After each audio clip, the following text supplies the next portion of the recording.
शासनाला आमची पहिली मागणी आहे की आमचं धोरण आधी तुम्ही अंमलात आणा, तंतोतंत धोरण आमचं अंमलात आणा। दुसरी आमची एक मागणी अशी आहे की जगच सगळं 60 वर्ष वय धरतं आहे, पण केंद्र शासन आणि महाराष्ट्र शासन मात्र 65 वर्ष धरतं आहे। कुठल्याही भारतातील राज्यामध्ये सुद्धा अशी परिस्थिती नाही, पण महाराष्ट्र राज्यामध्ये पुरोगामी राज्य म्हटलं जातं आणि इथं 65 वर्ष धरलं जातं। हे चूक आहे। शासनाला अनेक वेळा आम्ही सांगूनसुद्धा शासन जाग्यावरून हलायला तयार नाही आणि या ज्येष्ठ गरीब गरजवंत मायबापकडे बघायला तयार नाही।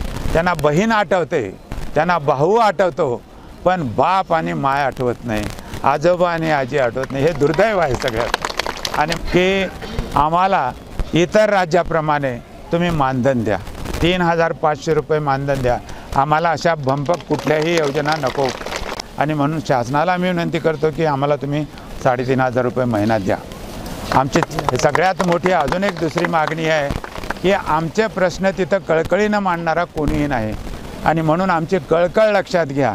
मायबापाला विसरू नका आणि त्यांना न विसरल्यामुळं आमच्यातलाच एखादा कळकळीनं ह्या सगळ्यांचे व्यथा मांडणारा एक तर राज्यसभेमध्ये नाही तर मग आपल्या विधान परिषदेमध्ये महिला की एक आणि पुरुष एक नेमण्याची तुम्ही तरतूद करा।